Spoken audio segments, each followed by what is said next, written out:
Investigator Tim White recently did some digging and found a hidden danger underground. Tim joins us now to tell us about this latest report. Tim, tell us about the investigation. We're looking at underground storage tanks. Rhode Island is an old industrial state, as you know. We have thousands of them across the state, and those are just the ones that are regulated by the government and that the DEM knows about. As a matter of fact, we have some video, if they could call that up. This tank here was found in Olneyville. They had no idea it was there. It was at an old industrial site. They followed some piping.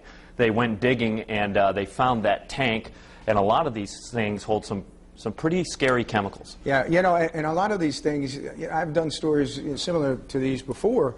These are 20,000 gallon tanks that a lot of gas stations use and companies use. And I guess the biggest danger is they leach into the environment. You got it. That's when they become dangerous. They start to leak, and the problem is you don't know about them leaking until it shows up in your water or it starts leaking into the basement of your air. In Rhode Island, the Department of Environmental Management knows about 300 tanks that are currently leaking right now. 300 tanks. And they're only able to tackle a handful of them a year. It's a real problem. I was going to say, with the economy the way it is, where do they get the money for the remediation? Well, that's it. The General Assembly decided to cut the fund to deal with these tanks by half and give it to RIPTA.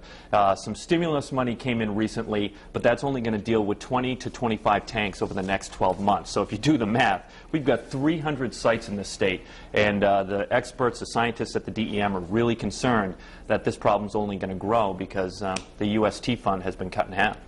Is this anything where the EPA can jump in and try to take some responsibility off of the state? Some of the tanks are federally regulated. Some of them are regulated by the state. So that's where the EPA would step in. But really, where the rubber meets the road, some of the funding comes through the EPA, like the stimulus money. But it's still the state DEM that has to deal with these tanks one-on-one and deal with the gas station owners. You know, a lot of these mom-and-pop places that have leaking tanks, they can't afford the $200,000, $300,000, $400,000 to pull the tank out of the ground, let alone rehab the soil that's been destroyed. Well, we've obviously just scratched the surface here, Tim. Thanks for joining us this morning. And, of course, you can see Tim's entire investigation tonight at 10 on Fox Providence, and then again at 11 on Eyewitness News at 11 on WPRI 12.